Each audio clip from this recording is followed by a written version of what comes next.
안녕하십니까? 이 시간에는 육성 비유구를 위한 축사 및 시설 환경에 대해서 설명드리도록 하겠습니다.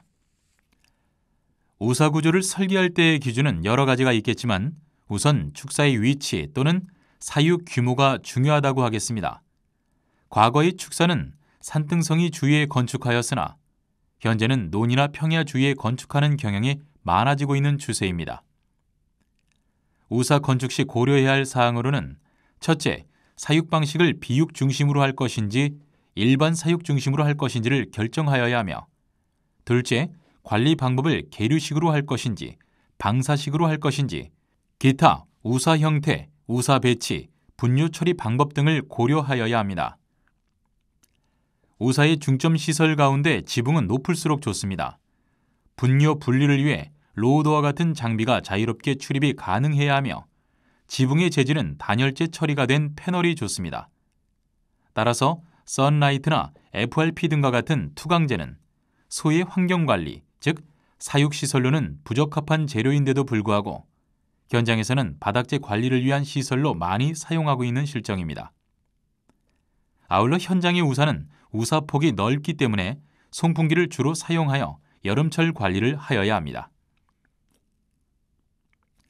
우사의 시설 구비 조건을 말씀드리겠습니다. 소를 관리하는 데 있어서 사계절 관리가 중요하지만 특히 어떤 계절에 중점적으로 관리를 해야 하는지에 따라 설계가 달라집니다. 대체로 어린 송아지를 제외한 소는 추위에는 강하지만 고온 환경에서는 약합니다. 하지만 일반적으로 추위에 대한 보온에는 지나칠 정도로 유의하면서 더위에는 오히려 무관심한 경향이 있습니다. 따라서 더위를 위한 관리가 중요하므로 지붕은 어떤 계절을 중심으로 설계를 해야 할까요? 네, 그것은 바로 여름철 관리를 위한 시설이 되어야 합니다. 그림에서와 같이 지붕의 재료는 여름철에 우사 내부에 햇빛이 비치지 않도록 하는 것이 중요한데 좌측의 그림과 같이 지붕 재료를 FRP와 강판을 일정 비율로 할 경우 여름철 관리가 힘들어진다고 보시면 되겠습니다. 따라서 우측의 그림과 같이 지붕 재료는 그늘이 생길 수 있는 패널이나 강판 우레폼이면 좋습니다. 또한 지붕은 개폐식 우사가 분뇨 처리 및 환기에 유리하다고 하겠습니다. 즉, 지붕이 개폐되면 우사 내의 공기 배출을 위한 환기구가 크게 열려 나쁜 공기나 가스 등이 배출되기 쉬워지고 우사 바닥의 분뇨도 잘 건조되기 때문입니다. 특히 지붕 개폐식이 되어야 하는 이유는 좌측 그림처럼 지붕의 개폐가 부족할 경우 우사에서 생성된 가스나 안개 또는 높은 열이 우사 외부로 배출되지 못하기 때문입니다. 따라서 우사 내의 공기가 순환 또는 환기가 되려면 우사폭 10m당 지붕 개폐 면적은 2m 이상 열려야 여름철 더운 공기가 원활히 배출될 수 있습니다. 왼쪽의 그림은 일반적으로 잘못된 우사 건축 방법입니다. 올바른 지붕 재료 및 설치 방법은 오른쪽 그림과 같이 우사가 동서 방향이라면 여름철을 위한 지붕 재료를 선정하여야 하고 햇빛이 비치는 방향에 강판과 FRP의 비율을 강판 부분이 3분의 2, FRP 투강 부분이 3분의 1이 되게 해야 합니다.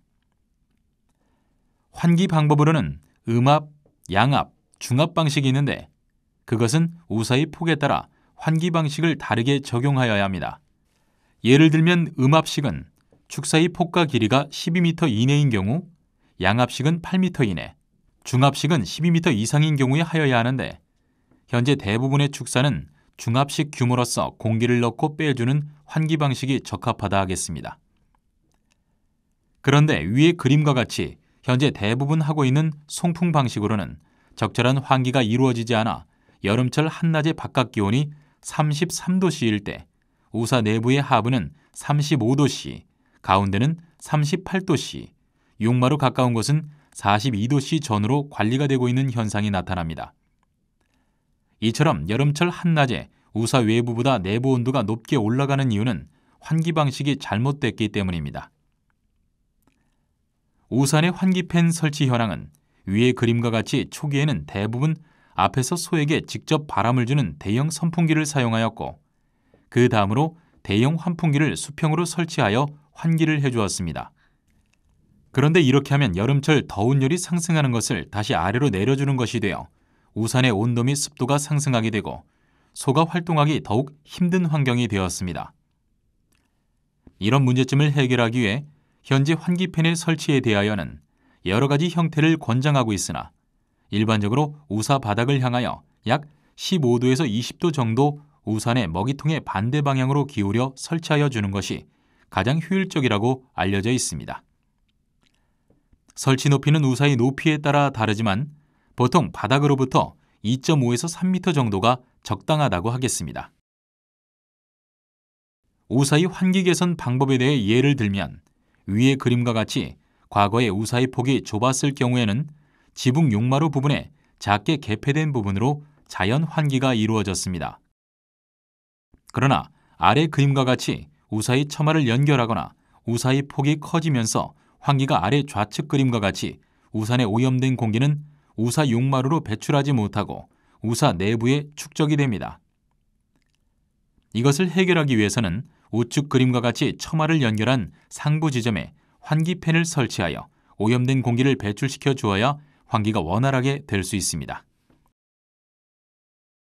다음으로 우사의 길이가 긴 축사 또는 규모가 큰 축사의 배기는 위의 그림과 같이 천장으로 더운 열이 축적되지 않도록 배기팬을 이용하여 더운 공기를 반드시 우사 외부로 배출시켜 주어야 합니다. 환기팬을 설치하는 요령으로는 처마 축벽 상부 우사폭이 10에서 12m, 길이 50m일 경우 위의 그림과 같이 1m 대형 환기팬을 3대 설치하여 주어야 하고 용마루 중간에는 아파트 지하 주차장 같은 곳에서 사용하는 에어 제트팬을 2대 설치해 주어야 합니다. 일반적으로 에어 제트팬은 25m 전후까지 공기의 압력을 보내는 팬입니다. 따라서 우산은 여름철 환경 관리를 잘 한다면 그것이 바로 올바른 시설 관리 방법이라고 할 수 있겠습니다. 이상으로 육성 비유구를 위한 축사 및 시설 환경에 대해서 설명드렸습니다. 감사합니다.